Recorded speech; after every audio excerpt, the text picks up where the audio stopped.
Welcome, class. So today we're going to be talking about a few interesting subjects. So last class, well, not last class, but last meeting we had all together with Sister and Miss Roberta Perego and Miss Jonitz, we discussed we discussed Advent, and we discussed the 12 Days of Christmas song, as well as the Jesse tree. Today, we're going to talk about a few other customs common to a Catholic Advent season, including the Feast of Christ the King, or Christ the King Sunday, and the Feast of St. Nicholas, or St. Nicholas Day, and Advent. So without further ado, let us begin. So, Christ the King Sunday. Now, Christ the King Sunday was established by His Holiness Pope Pius the 11th, and its purpose is to remind Catholics in particular, and Christians in general, that their first allegiance, their first loyalty, must be to Jesus and not to any earthly ruler. Now, a few of you may be saying to yourselves, well, Mr. Skanga, that seems a little bit superfluous, right? After all, we've all had to take, catechism. We all know the Ten Commandments. We know we're supposed to worship God alone. So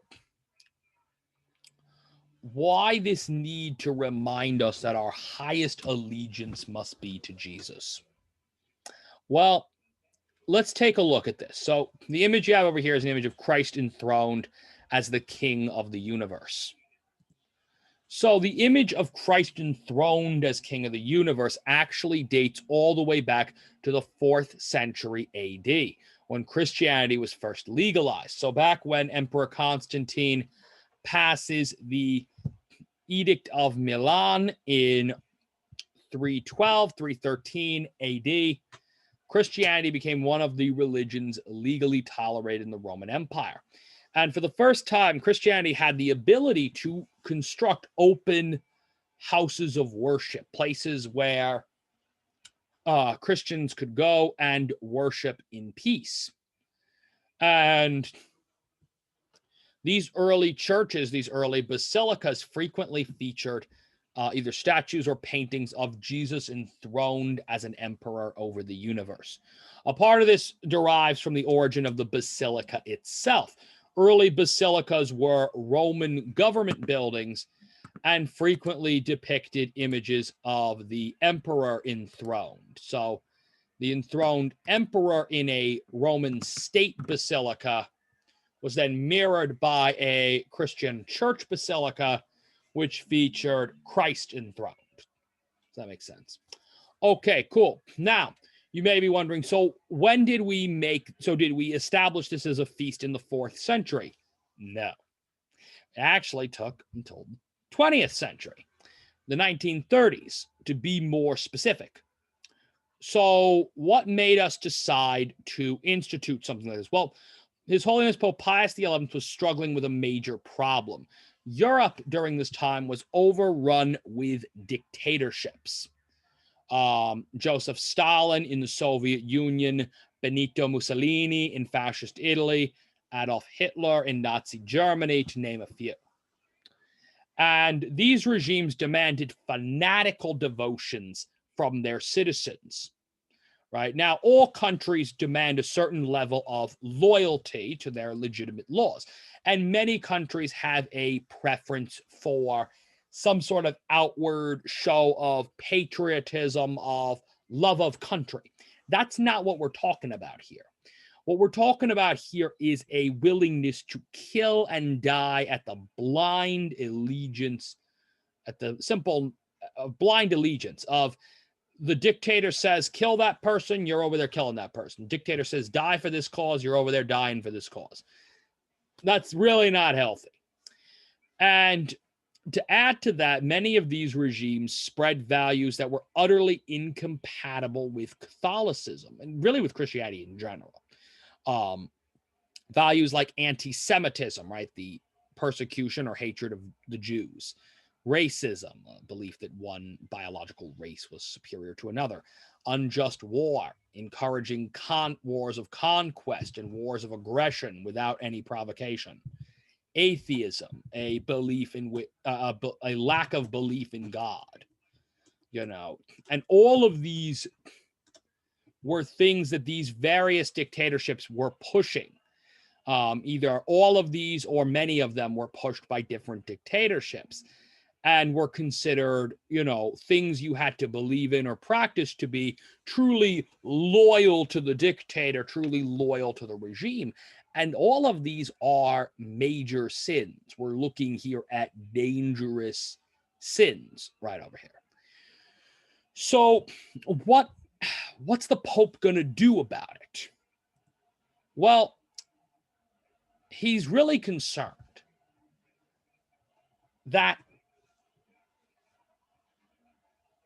Catholics are going to get caught up in this fanatical nationalism, in this unhealthy obsession with one's country, which was so common to Soviet communism, Italian fascism, and German Nazism. So how did you keep a good Catholic from falling into this, right? And obviously Catholics of these periods lived in the Soviet Union, in Italy, in Germany, and there was that kind of question. Well, how do we as citizens approach these ideologies? This is what our government's saying we have to do to be good patriotic Soviets, good patriotic Italians, good patriotic Germans. How do we navigate that? And now, eventually, the major powers of Europe would rise against some of these threats, right? With the US and Great Britain eventually allying with the Soviets to beat the Germans and the Italians in the Second World War, and then the US working against the Soviets in the Cold War. But Pope Pius XI doesn't have access to the kind of military might and resources that, say, Prime Minister Winston Churchill of Great Britain had at the time, or American President Franklin Delano Roosevelt would have had at the time. So Pope Pius XI is really stuck in a problem. He can't militarily resist these regimes. So he needs to strike at them ideologically. This becomes a war of words, a war of ideas, in which His Holiness Pope Pius XI has to try and strike at the ideological hold that these regimes have on their citizens. This doctrine of blind loyalty being equivocated with patriotism that made German Catholics and Italian Catholics and Soviet Catholics feel as if they had to embrace these, sinful qualities in order to be truly loyal to their countries. And the result of this, to try to dissuade them from taking this kind of dark and sinful path, His Holiness instituted the Feast of Christ the King. And it was designed to reinforce this idea that as true Catholic Christians, our highest loyalty must be to Jesus and his moral laws, that we are first and foremost followers of Jesus Christ. That's our first loyalty over any earthly government, over any earthly political movement. Our secondary loyalties can be to things like country or ruler or political party, but our primary loyalty is to God. And that was the point of the Feast of Christ the King. All right. On a totally different note, let's talk about another feast. Now, this usually is not December 7th. I know I misprinted that. I'm sorry. December 6th is when we celebrate the Feast of St. Nicholas of Myra, or St. Nicholas of Myra. And he is the patron saint of children, sailors, and Russia, of all places. So, the life and times of St. Nicholas of Myra. So, Nicholas becomes the bishop of the Greek city of Myra, which, like many Greek cities of the period, was not located on mainland Greece, but in Anatolia, modern-day Turkey. And he lived during the 4th century, that is to say, the 300s AD. Now, during the early part of this century, the Roman government under Emperor Diocletian launched a massive persecution of Christians. Christianity was declared illegal, and Christians could be fined, imprisoned, or even killed for practicing their beliefs. And Nicholas of Myra found himself in prison during this time. Eventually, Diocletian would die in a series of convoluted civil wars that we don't have time to go in here. We will go into the details of the Tetrarchy and the fall of the Tetrarchy, but not right now. That's going to come later on in the year when we talk about the rise of early Christianity. So don't worry about that right now. But suffice it to say, Diocletian was a bit of a nasty persecutor. In his absence, though, Christianity would eventually get legalized under Constantine. We'll get back to that in a minute. Now, St. Nicholas would become famous for his generosity during his time as bishop. And a famous story involves how he saved 3 young women from falling into slavery. So let's talk about this. So during this time in the city of Myra, there was a particularly poor man who had 3 daughters. Now, back in that time, see, nowadays you can marry, someone and their wealth doesn't necessarily have to matter for anything. But in this time period, it's a little different. When a young lady was married, she was expected to come to a marriage with something called a dowry. A dowry is a collection of money together with a collection of possessions that a bride would bring during her marriage. And this was one seen as a sign of her family's wealth and prominence. And it also kind of from a practical standpoint helped the new couple to get started out, right? You had money coming in right off the get-go. Okay, cool. What's the problem? Well, what do you do when you don't have any money to give as a dowry? So the oldest daughter had reached marrying age, and there was no money for a dowry to marry her to a proper husband. So the father was considering selling her into slavery. Now, pause. I know for many of us, we might be thinking, wait, that sounds like there's a major gap here. Like that feels like you missed like 100 intermediate steps between, hey, honey, we can't find you a husband because we're poor, to, hey, how about selling you into slavery? But this was a lot more common in the Roman world. So we're going to just roll with it right now. It's not okay, but we're going to roll with it. So he's considering selling his daughter into slavery. Again, not winning Father of the Year with that. So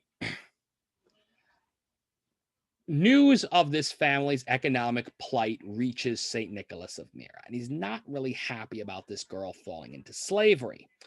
So he decides he's going to help the family out. So he doesn't want to make a big deal about him giving them money. So at night, when no one's awake, he sneaks up to the house and he takes a bag of coins and he tosses it in the window. There's no glass windows at this time period for most people's houses, so it just lands inside the house. And he leaves. Well, next morning, the dad wakes up and finds the coins, the bag of money, and there's enough in there to give his daughter a decent dowry. So soon she's married to a proper husband. Cool. Problem. Daughter number 2 is coming up. He ain't got any money. What now? Well, we're back to this whole question of he's thinking about selling this girl into slavery. Yes, as I said, definitely not winning Father of the Year. Nicholas hears about this problem and he once again repeats the performance. Bag of money through the window. Girl has a dowry. Great. Now we move on to the 3rd daughter. Same problem. Yes, same problem. poverty doesn't really go away very fast. So problems continue. Third daughter. But by this point, the father has started to get curious. Twice in a row, a mysterious benefactor has given his family money, the money needed to pay for the dowries of two of his girls. And now his third one is coming of age to be married, and once again, no dowry. So he's curious at this point. Who is this mysterious benefactor? Who's been giving him money this whole time? Is this person going to appear again and give him the money needed to find his daughter a decent husband, or is she going to be off to the slave auction? He decides to wait up and find out. So Nicholas comes by. Now, Roman bishops tended to come from the wealthier classes in Roman society. These were the people who could read, could write, and their families were already recognized as leaders in the community. So it was not usually terribly difficult for them to become the natural candidates to be bishops in their cities. Made sense. So here you've got Nicholas, this well-to-do man from a well-to-do family. And on top of that, as bishop, he would have been highly regarded as a spiritual leader in the community. So this guy is a big deal in the city of Myra.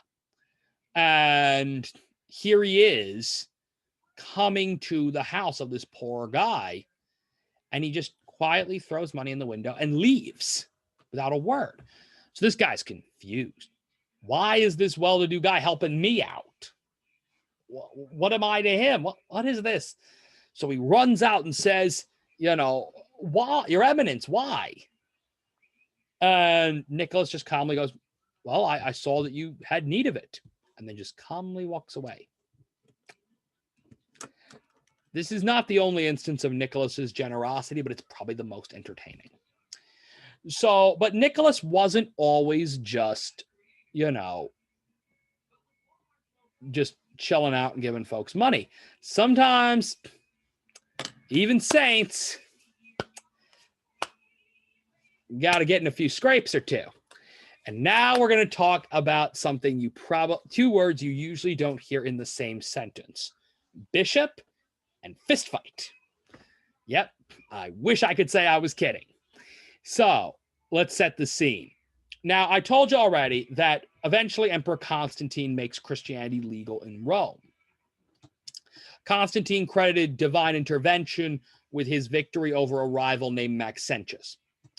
Anyway, he makes Christianity legal in Rome, and then later on, he really is starting to move towards, he really kind of wants to make Christianity the official religion of Rome. He likes this new religion, except he's somewhat frustrated by it because he's accustomed to, growing up with the old pagan religion. There are certain questions you could ask them that you could get really quick, easy answers to. Things like, what are the holy books? What are the nature of your god or gods? Things like that. Do you have a statement of belief? Easy kind of questions you'd think most religions would be able to answer real easy for you.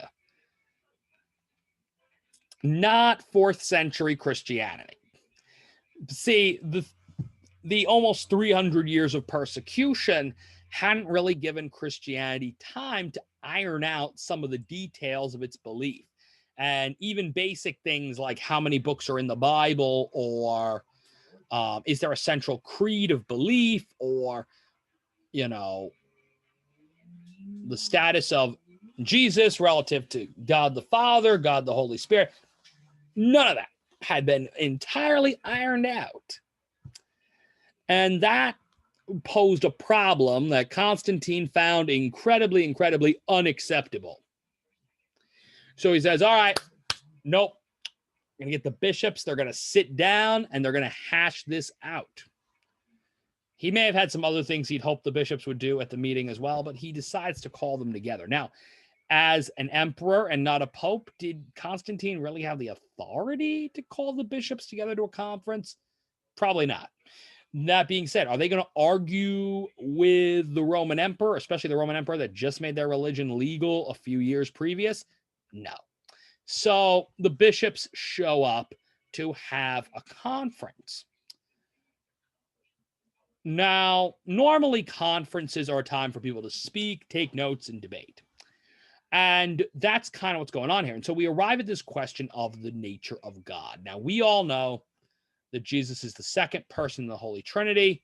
He is the Son of God. He is God the Son, and he is fully God and fully human. We all understand this as Catholic Christians. But there were certain individuals, certain heretics, those who held very wrong-headed opinions about God, certain just very wrong beliefs about God. And one of these was a man named Arius, a bishop named Arius. And Arius didn't believe that Jesus was fully God. Yep, this is a major heresy. In fact, he believed that Jesus was more like an angel or a divine messenger. This is not acceptable theology. This is not what the church believes. But Arius believed it, and he decided to espouse these beliefs at the Council of Nicaea. So he's going on this long speech, this long diatribe about how Jesus couldn't possibly be God. And Nicholas gets up and he's had enough of it, and he slaps Arius square across the face. Now, can we really blame Nicholas for slapping Arius? No. After all, this man was insulting his God. What else are you going to do? You have to defend the true status of Jesus as fully divine and fully human. Of course, if you're Constantine and you're trying to preside over a conference, the last thing you want is people just hitting each other. Right? This is not the kind of get-together you intended to have. Side note, there are legislatures of the world where delegates do hit each other. The Russian Duma is a fascinating place. And the British Parliament may have once had sword fights in Parliament. Enough, we got to get back to the subject at hand. So, Nicholas ends up in a jail cell for, slapping another bishop. And that night, an angel appears before the saint and releases him from jail. Oh, to a frustrated Constantine. So, regardless of all of this, St. Nicholas of Myra is a rather interesting saint. And one of the things that becomes very fascinating about St. Nicholas of Myra is that it is his account, his life story, that gives root to two rather interesting traditions. One is a tradition of December gift giving. And two, through a long and extended series of kerfuffles, a series of convoluted events. The story of St. Nicholas of the city of Myra will ultimately give rise to the legend of a Santa Claus. All right, you're probably wondering, okay, Skanga's lost it, right? No, I'm going to tell you, this is a weird story. So buckle up. I told you it gets interesting this class. So how do we go from the life of St. Nicholas of Myra to the legend of Santa Claus? How do we get here? What happened? So our story really begins in the Middle Ages. So in the Middle Ages, it became the custom to give gifts on the feast of St. Nicholas. Medieval children were told if they were good, St. Nicholas would leave a present in their shoes. This is the origin of the whole leaving out stockings business. So the custom became popular in Germany and the Low Countries, this is to say Belgium and Holland. So what's now Germany, Belgium, Holland, this whole part of the world, really this became so Northern Europe, Northwestern Europe, but not France. The rest of Northwestern Europe is where this really became popular. Now, this continued all during the Middle Ages, when Catholicism was the unquestioned religion of Western Europe. But then along comes the Protestant Reformation. And with the Protestant Reformation, we run into a problem. See, as more and more Europeans abandon the Catholic religion to pursue Protestantism, this ran into a problem. As the Dutch converted into Calvinism, a very strict branch of Protestantism, this reached a problem. See, Calvinists, and like all Protestants, do not believe in the veneration of saints. Protestants do not have saints or saints' days. So, what do you do with the Feast of St. Nicholas in a world where you don't venerate saints? It's a problem. Well, the Dutch are going to solve that problem. So, from Holland with love. So, as Calvinists, the Dutch ceased venerating saints. They stopped having honoring saints' days, or asking for praying for the intercession of saints or anything like that. However, unlike other areas where Calvinism had sprouted up, like England or Scotland, the Dutch had a culture which prized pleasure and fun. And as a result of this, they were less likely to give up on the joyous gift-giving holiday that St. Nicholas Day had become. And so St. Nicholas, or Santa Nicoloso, Holland had originally been the Spanish Netherlands and had been controlled by the Habsburgs of Spain. So Santa Nicoloso, right, or St. Nicholas, was transformed into a sort of Nordic wizard. So they still referred to him as St. Nicholas, but now instead of him being a Catholic bishop, he was more of a magical figure in popular telling, like a wizard. This is also where we get the introduction of things like magic or elves into the story, or specifically more like Dutch elffolk, a sort of small diminutive elves common to the myths of the Low Countries. Now, during an event called the Glorious Revolution, when England kicked out its Catholic king to have a Protestant king, long story of British history that we don't have time to get into, much of Dutch culture found its way into England through that transfer. When William of Orange, the ruling king of Holland, was invited over to become king of England. And many elements of Dutch culture, like St. Nicholas Day and the giving of gifts and a magical version of St. Nicholas, were moved to England. Now, also this time, the gift giving is moved from December the 6th, the Feast of St. Nicholas, to Christmas, one of the few holidays that Calvinists were allowed to keep in their calendar. So, the English take on the tradition, and from there, America would gain these traditions from the English, since we were an English colony. So when we received our independence from Britain, we still kept a lot of British culture. Same way we kept the English language and English measurements like pounds and things like that, feet and all that, the imperial British measurements. Those are all things we as a country, as a former British colony, inherited from the British. And the legend of Santa Claus became one of those things. But the final modern image now, during this time period, Santa would either be portrayed as a bishop or an elf or a gnome, with the final human-sized image of the legendary character not emerging until an ad placed by the Coca-Cola Company as part of a marketing campaign. I told you it's a wild ride, from a 4th century bishop to a Coca-Cola marketing campaign. All right, now that we've discussed St. Nicholas of Myra and we've discussed Christ the King Sunday, let's talk about Advent, the season we're currently in.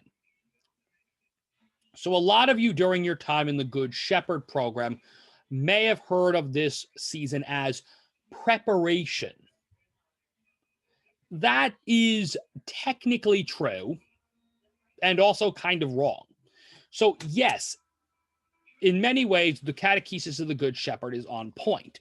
Advent is a time of preparation, a time of penance, where we reflect on the coming of Jesus into the world to save humanity from its sins and to bring us all to everlasting life, as well as reflecting on the second coming of Jesus at the end of time. And that way it is a preparation. However, Advent is probably more properly understood as beginning, since that's what the word actually means in Latin. The word Advent is Latin for beginning, and it's an appropriate name since this season comes at the beginning of the liturgical year, and it corresponds with a season dedicated to preparing for the coming of Christ, and Christmas, right, the beginning of Jesus's time in the world. And it's very much a season of beginning. And it is signified by the color purple. And traditionally, in many cultures, in many parts of Catholic culture, this was a time of penance.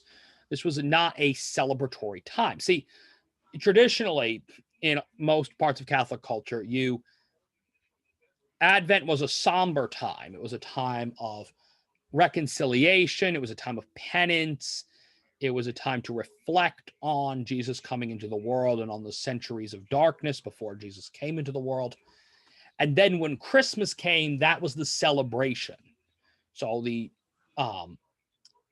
season of Christmas, which lasts from the Feast of the Nativity on December the 25th through to the Epiphany in January,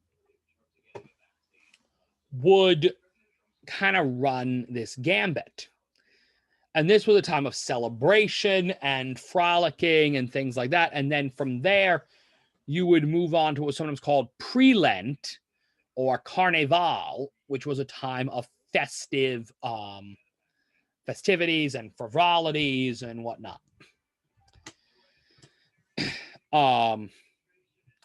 But Advent was traditionally not a happy time. Now, in our modern culture, it's a little different. Like nowadays, most of us, we've been, listening to Christmas music since Halloween ended. And we often think of this as Christmas time. In fact, for many of us, our habit of playing Christmas songs and, decorating ends on Christmas Day.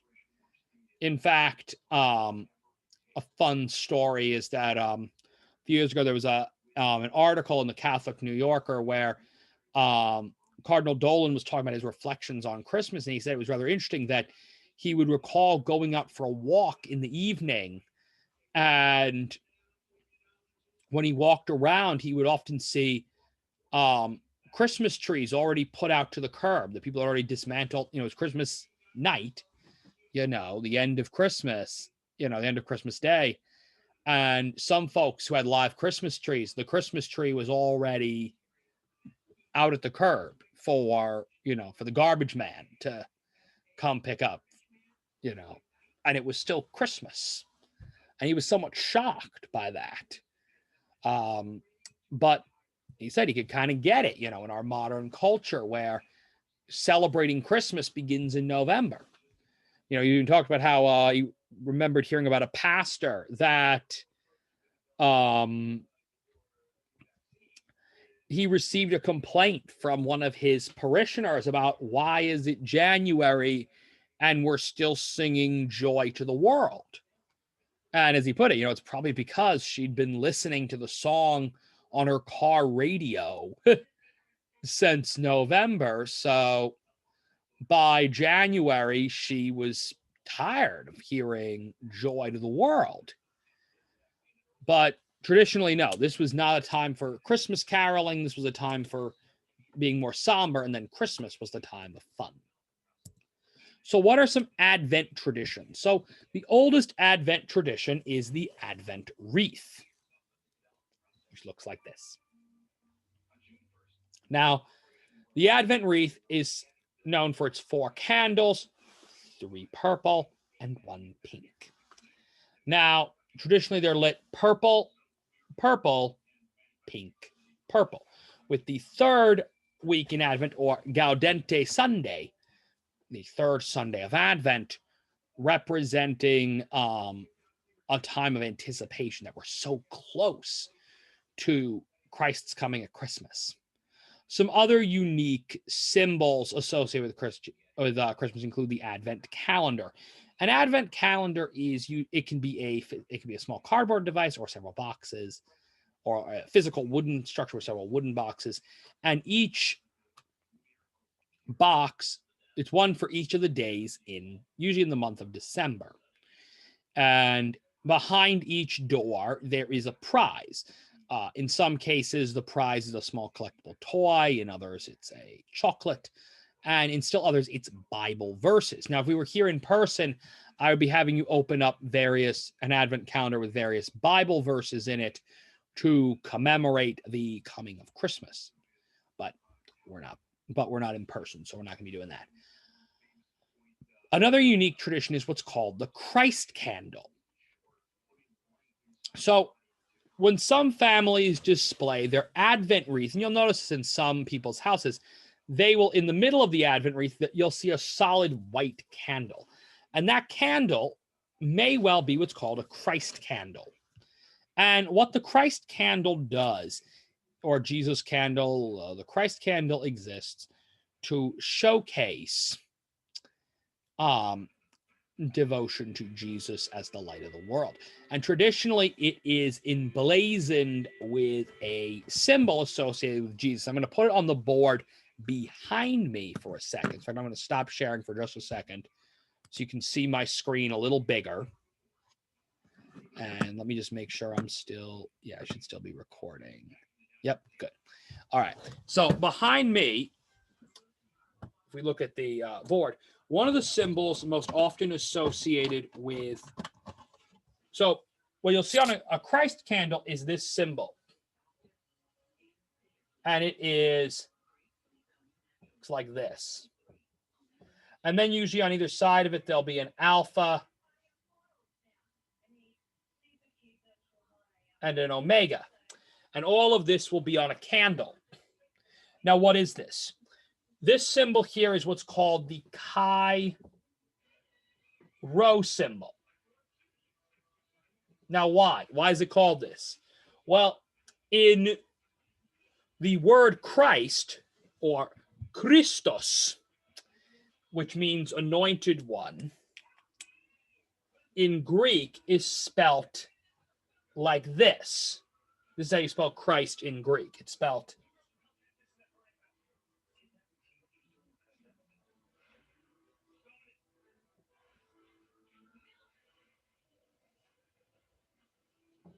Christos, which is equal to Christ.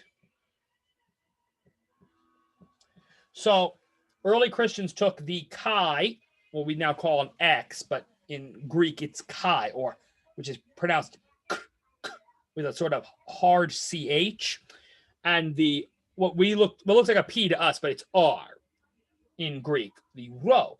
And this became Christos. Right, this became the first letters of Christos, and this became the Chi Rho symbol. Now, the other two letters here are the alpha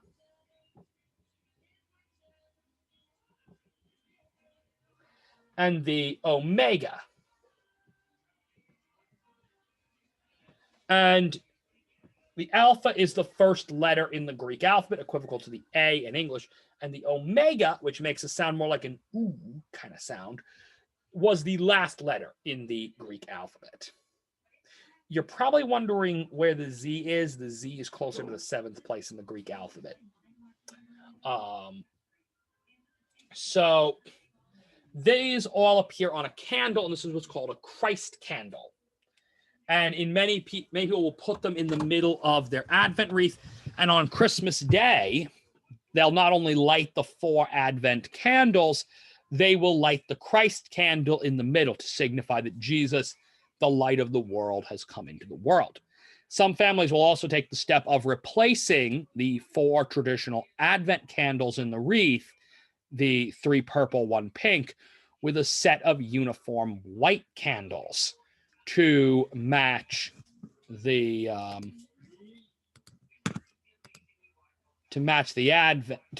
Christ candle. A similar candle is what's called a Mary candle. Now, Mary candles are a little interesting. Mary candles will feature a white candle, usually adorned with blue ribbons, and an image of the Virgin Mary, Mary, the mother of Jesus.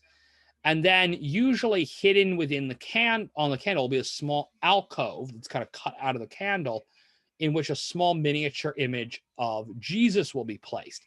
And that's meant to represent Mary pregnant with Jesus. Now, the Jesus stocking. The Jesus stocking is a little more modern, but the basic idea behind the Jesus stocking is that in a household, to keep track of what good deeds and what penances we're doing as we get ready for the coming of Jesus, people will often do what's called a Jesus stocking. After all, we get gifts for everybody else at Christmas. Why not Jesus? But what do you give as a gift to the King of the universe? It's kind of a little difficult. So what people will often do is they will take good deeds and acts of penance, and they'll write them on little pieces of paper, and they'll put these pieces of paper in the Jesus stocking.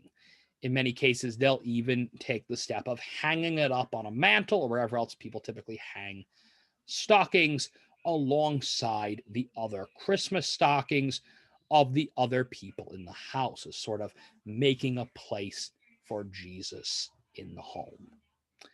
Now, lastly, there's the Jesse tree, which we already talked about at length last meeting, so I'm not going to bore you to death with it. And so I'm going to leave you guys with that.